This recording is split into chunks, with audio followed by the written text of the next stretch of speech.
Olá pessoal, bem-vindo a mais uma videoaula sobre o sistema DataERP. Seguindo essa nossa série de aulas de configurações do DataERP, para quem já assistiu às aulas anteriores, já sabe o caminho de como chegar nas configurações, mas acessando o sistema vocês vão em menu administrativo, configuração, e aqui tem várias das configurações principais do sistema. Vamos aqui agora na parte de configuração de documentos fiscais, tá? Então aqui a gente temos a configuração de DFE, tá? Então configurações de documentos fiscais eletrônicos. Bom, como a maior parte das configurações, nós já temos registros né, pré-inseridos aqui no sistema. Então vou consultar aqui e eu tenho aqui as seguintes configurações já prontas, que já são padrão, né? São configurações padrões. O tipo de emissão, modelo, né? Então nota eletrônica e cupom fiscal eletrônico. Primeiramente, vamos acessar aqui, alterar um desses registros para vocês verem como que funciona. Bom, entramos aqui na configuração de nota fiscal eletrônica, ok? Então, aqui a gente tem algumas abas. Então, nós temos geral, né? É a versão do documento fiscal. Nós estamos na versão 4, tá? O tipo de emissão é tipo de emissão normal, né? Que é uma emissão normal de nota eletrônica. Aqui nós temos emitir em contingência. O que é isso? Já deparei com algumas empresas que falam assim, olha, se não tiver internet ou algum problema na Cefaz, a gente não quer emitir em contingência, tá? Então, nesse caso, você pode marcar. Se tiver como sim, né, e o seu servidor, ou você está sem internet, ou de repente a Receita está fora do ar, a parte de emissão de documentos fiscais, né, web service deles, aí ele vai emitir em contingência. Se tiver como não, ele vai pular, vai dar a mensagem que não foi possível conectar com o servidor e não vai emitir. Aqui é um processo de emissão, aqui está 400, mas é um numeral que vocês podem definir, ok? Aqui na parte de DANF, o que é relacionado ao DANF, a impressão. Então a gente tem aqui a impressora, você pode escolher aqui o modelo de impressora, o tipo. Então, no caso aqui, a minha é essa daqui, ó, escolhi, tá? Eu vou dar um ok. Ele vai gravar o nome aqui, porque ele vai enviar para o nome, tá? Aqui não se trabalha com envio na porta, tá? Ele vai pegar o nome da impressora e vai localizar ela. Nós temos visualizar preview, né? O que seria isso? Aparecer na tela para você antes de imprimir, sim ou não. Mostrar o setup da impressora. O que seria o setup da impressora? Seria quando você manda um documento, ele aparece um setup com um número de cópias, se você quer escolher outra impressora, etc.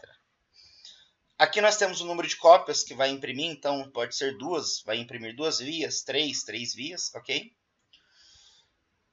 Aqui é o seguinte, na tela de configurações a gente tem uma parte de questão de decimais de quantidade e de valor para o sistema. Nesse caso aqui é para a impressão do DANF, tá?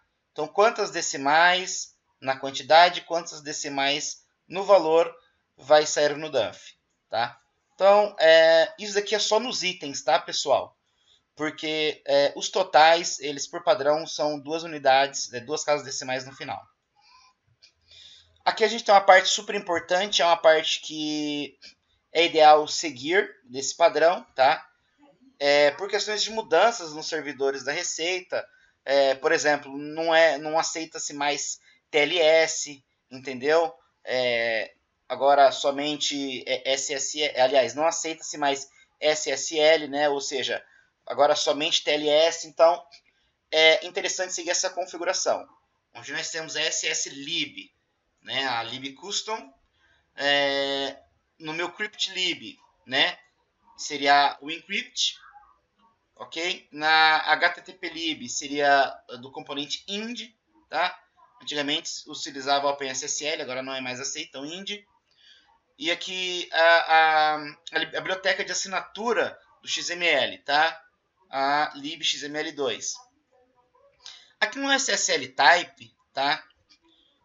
Ainda existe aqui essas versões, só que o V2, V3, V1 não é mais utilizado pelos web services da Receita, tá? Então, provavelmente ele vai pegar sozinho o SSSH V2, ou seja, aliás, o TLS 1.2, vai pegar automaticamente esse, ok? Mas você pode deixar ele terrar o que ele vai escolher. Aqui nós temos o certificado, número de série. Então você pode clicar aqui e escolher o seu certificado, ok? Aqui é o seguinte, se for um certificado do tipo A3, que seria cartão, ou do tipo token, você coloca a senha aqui. Se for um certificado do tipo, como posso dizer para você, do tipo A1, que são aqueles instaláveis, não precisa colocar a senha. Tá? E também no A3 não é obrigatório colocar a senha. Aqui nós temos o caminho do certificado, caso você trabalhe com certificado do tipo A1, certo? E esse certificado do tipo A1, você queira trabalhar ele como arquivo, tá? Isso é interessante também, quando você deixa o certificado no servidor e todo mundo vai e pega aquele arquivo e faz aquela assinatura via arquivo.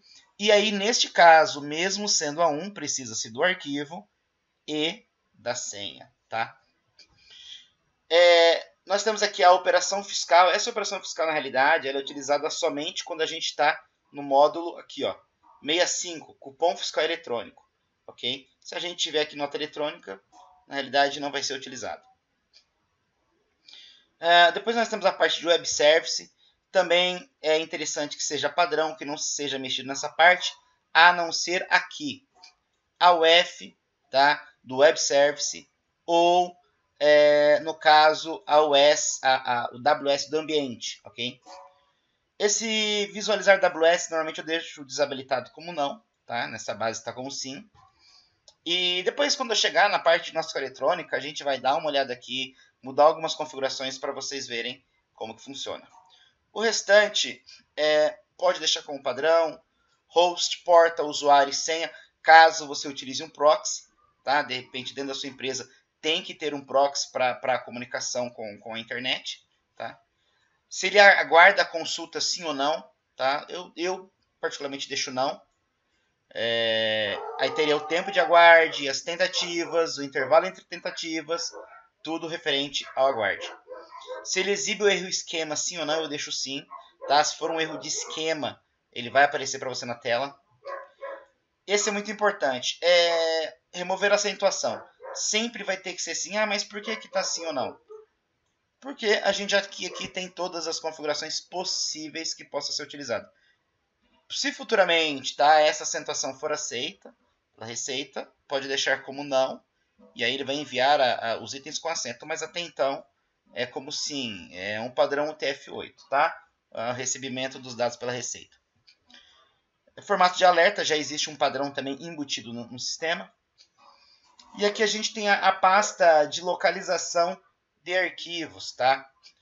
Por padrão, tá? Elas vão todo como localização em diretórios locais, ou seja, não estão em rede, mas poderia-se estar em rede, tá? Você tem aqui a opção de clicar aqui e escolher dentro do seu computador onde você quer que salve esses arquivos, tá? Depois eu vou cancelar, vai voltar aqui. Aqui a gente tem a logomarca, tá? Que seria um arquivo onde está o arquivo de logomarca. Nós temos aqui o arquivo de dump. Então aqui é o seguinte, aqui dentro da pasta backoffice, tá? Arquivos, dumps, a gente tem aqui, por exemplo, fast report. Então você tem vários modelos de arquivos. No caso aqui, a gente utiliza o dump mesmo, que é somente dump, tá? Que é esse, que seria para a nota eletrônica. Se for aqui modelo, por exemplo, nota fiscal eletrônica do consumidor, você troca aqui para dump NFC, entendeu? E assim por diante. Mas existem vários tipos de relatórios de dump aqui. Nós temos também o dump do evento, tá? Então a gente tem aqui no caso chama esse eventos. Se fosse NFC, mesma coisa, eventos NFC, tá? A gente tem aqui onde vai salvar os PDFs, tá? é que nós temos algumas configurações mais relacionadas aos XMLs. Se ele salva o XML, é claro que sim, né? O local onde salva esses XMLs, o local onde salva os XMLs autorizados, os XMLs de evento. Aqui ele pergunta se é para salvar evento, sim ou não. É interessante que se salve, tá? Onde salva o XML cancelado e o inutilizado. A propósito, um XML de cancelamento é um evento. Então, aqui como sim. Aqui seria o path padrão, tá? Para o XML da contabilidade. E aqui os arquivos XML de entrada. Aqui tem mais algumas opções, tá? Que vocês podem colocar. Se você separa os arquivos por mês ou não, tá? Então, por exemplo, a gente está no mês 11, quando eu gerar um XML, mesmo que esteja aqui dentro de saída, ele vai fazer o seguinte, mês 11 barra, saída barra 11 2018, mesma coisa, CNPJ, barra a pasta do CNPJ, separar por modelo e etc. E adicionar literal sim ou não. Literal é esse daqui, ó, no final do arquivo, vamos supor, tem uma numeração de XML, ele ficaria assim, ó, ponto proc nfe.xml, entendeu? Então, se tiver com literal igual a não, ele vai ficar somente traço nfe. Se tiver com literal igual a sim, ele vai ficar como proc nfe, ok? Então, essa foi a parte de configurações de documentos fiscais eletrônicos, tá? Você pode, vou voltar aqui, você pode tá criando outro, né? Lembrando-se que é um para cada, né? Então nós fazemos aqui, por exemplo, criar o transporte eletrônico, manifesto destinatário eletrônico, né? Já temos cupom eletrônico e este criado. Vamos somente aqui se atentar para a parte do cupom fiscal do consumidor, que é o seguinte. Aqui no cupom fiscal do consumidor, nós temos a operação fiscal, tá? Seria a operação fiscal padrão, porque justamente por conta do módulo do PDV. A parte do token, que normalmente é ou um número único, ou um conjunto de 4 zeros mais um número. E o token aqui, que você vai pegar na receita, entendeu? Que é um conjunto de números e letras, tá? Lembrando que é o seguinte, esse token, quando é gerado, ele tem tanto para homologação quanto produção. Então, se você tiver aqui com um token de você estiver trabalhando em homologação, você teria um token aqui de homologação. Se estiver trabalhando em produção, você colocaria o de produção, ok? Essa foi mais uma videoaula, espero que tenham entendido e aguardo aí sugestões, críticas, melhorias. Não é um vídeo tão profissional, né? Mas o conteúdo é profissional, mas não a qualidade. Mas isso aí, até a próxima aula.